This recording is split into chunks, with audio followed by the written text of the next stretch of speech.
welcome to my channel. I'm Mandy and this is my channel Make It Sew. Today I am talking all about my Make 9 plans. Now, as I haven't been sewing really seriously for a long while due to commitments outside, I've only been sewing every week since last May. So what I've done is I thought, bearing in mind it's a new year, why not set myself a challenge of learning new techniques and making things that I've wanted to make for ages, never got round to. Sometimes it's because I've looked at the instructions and just panicked and put it back on the shelf. So I thought this year I'm going to be brave and actually make these things. So I'm just going to run through with you today what I'm hoping to make this year. The first thing, I haven't actually got a pattern to show you, but I'll put it on the screen, and it's going to be an item of swimwear. Now, I got this fabric last year, I believe from Pound Fabrics, and it's for swimwear, and I thought it'd be, for the price it would be a great start for me to get introduced to this type of fabric. It's very stretchy both ways. So it could cause a few problems as I'm not used to using it, but I'm never going to know if I don't try. So the pattern I'm really attracted to, and I haven't purchased yet, but I will be soon, is the Faye swimsuit from Closet Core Patterns. Now they do, again, I'll show you the picture. They have separates and they also have all-in-one swimsuit, but it's not too fancy. It's just a basic fit on the body swimsuit, and I thought that'd be a good start for me and to see how it fits my body shape, which has changed quite considerably in the last year as well. So that's number one.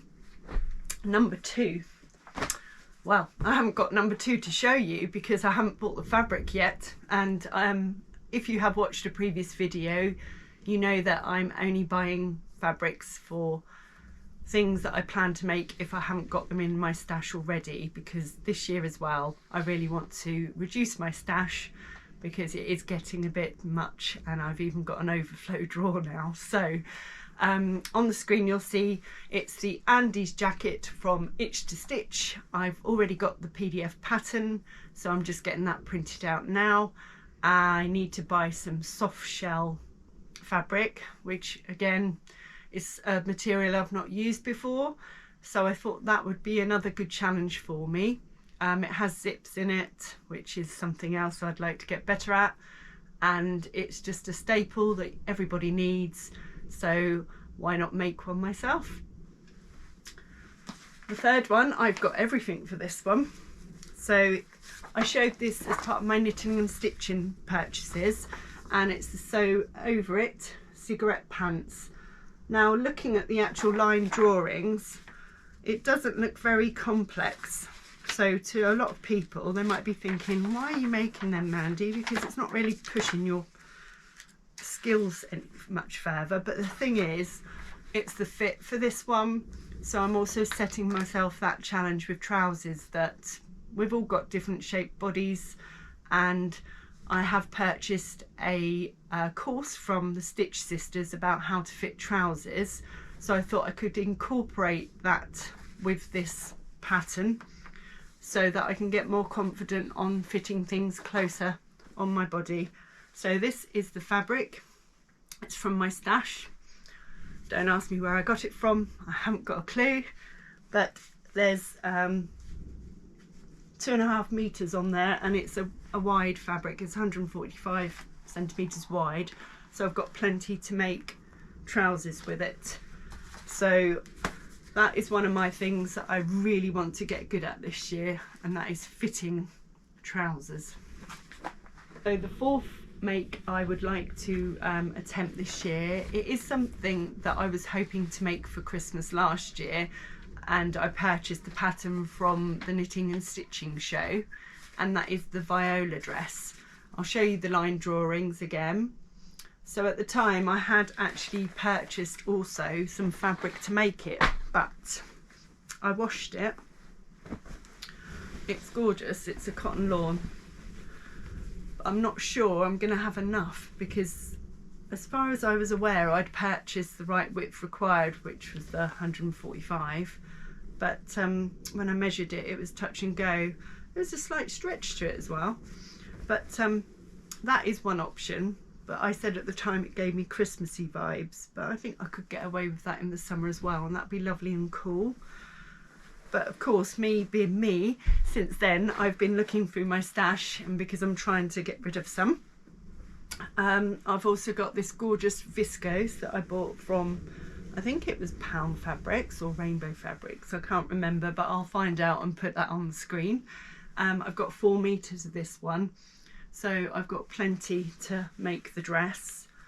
And then the other one I've got, which is just an idea, so I could be making 3 at this rate, is this thicker cotton. Very summery vibes, gives me tropical island vibes, this one, but again I thought that might be a nice one for summer. Later in the year I'm going away on holiday, so obviously I'll do a different video for that, but I'm hoping to make quite a few staples for my holiday wardrobe. Now I know I'm probably late to the party with this one, but again it's probably because it was going to be a fit issue for me that I didn't want to risk making these before I felt a bit more confident with my fit on garments. I want to make some dungarees, and when I first decided on my Make 9, I had this fabric, which is a gorgeous cord, and it's my favourite colour, purple, and it's 3 meters, but the width is really narrow. It's only 1 meter, so I'm not sure if I'm going to be limited what pattern I can use now.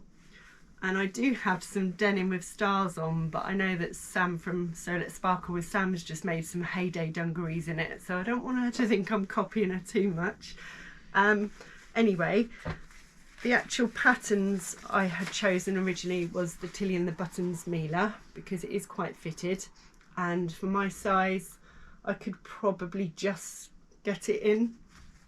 I might have to omit the pocket just to get that fabric used up, but that was my initial thoughts.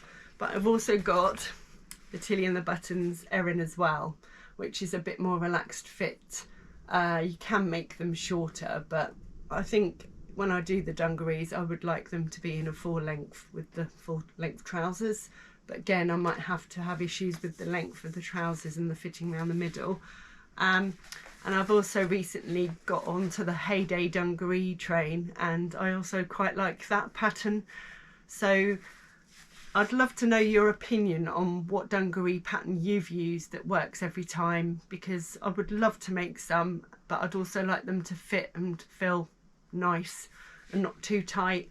So how do you go? I mean, I'm 5'8", so I want to know if you're that sort of height. What did you have to do to fit the pattern properly? Any opinions would be great on the comments below for that one. Thought I'd open out that fabric so that you can see it a bit better, because being on my board it didn't really show a lot, so you're not going to gauge what it looks like from there. So this is the width that I was talking about. You can see it's not widest fabric ever, so it will be a bit of a challenge to fit all the pattern pieces onto it, but I'm hoping with a little bit of pattern Jenga that I can get that all cut out.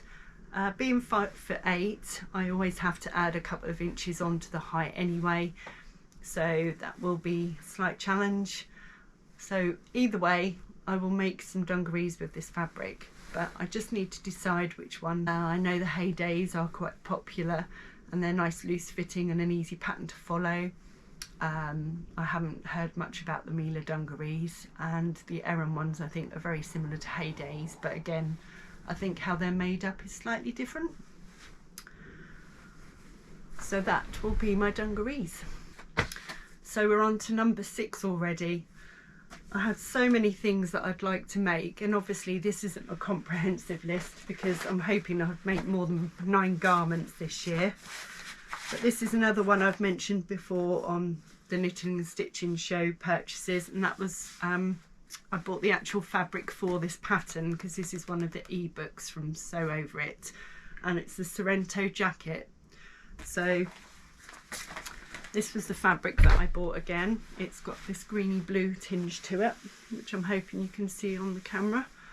So I thought that would be a nice alternative to the normal blue denim that you can buy, and a good starting point. I've got all the buttons and everything that's required for it, so it's just a case of getting on with it really. But again, that would be something nice to wear sort of spring, summer, just to keep the chill off my shoulders a bit.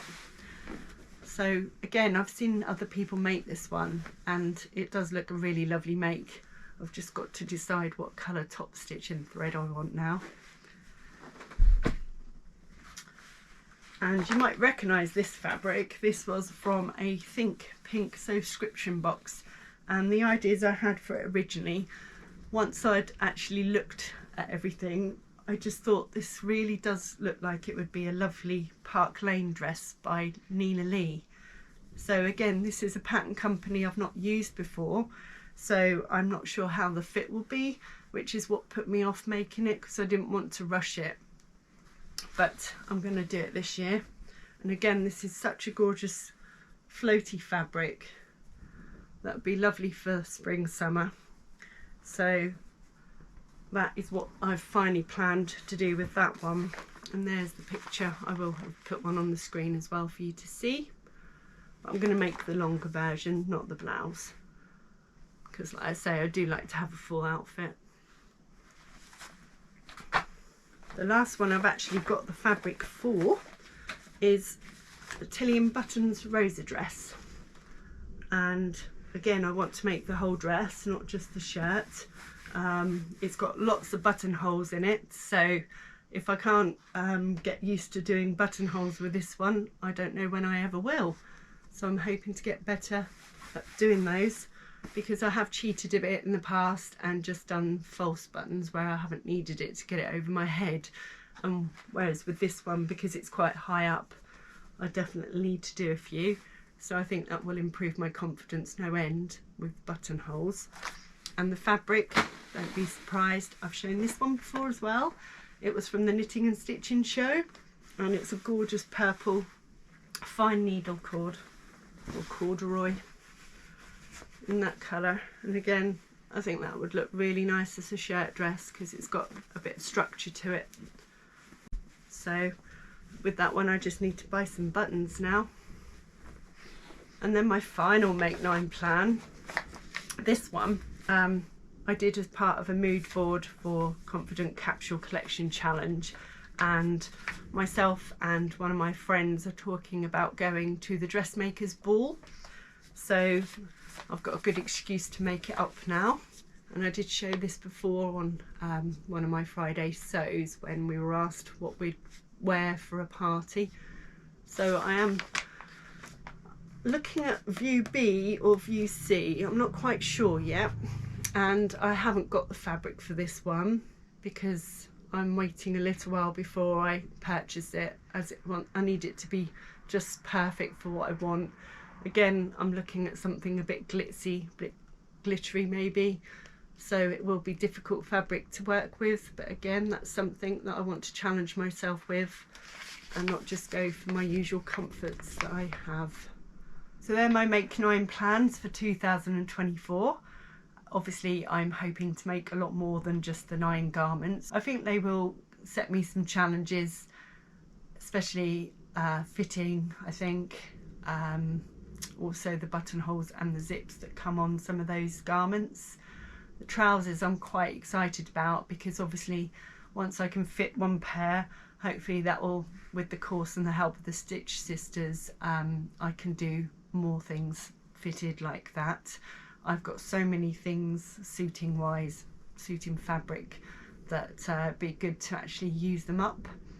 Let me know if you're doing a Make 9, and if anyone wants to join me in a collaboration or just to sew along with me on any of the patterns that I've shown you today, get in touch with me either by commenting in the box below or private message me on Instagram, and I'd love you to join me.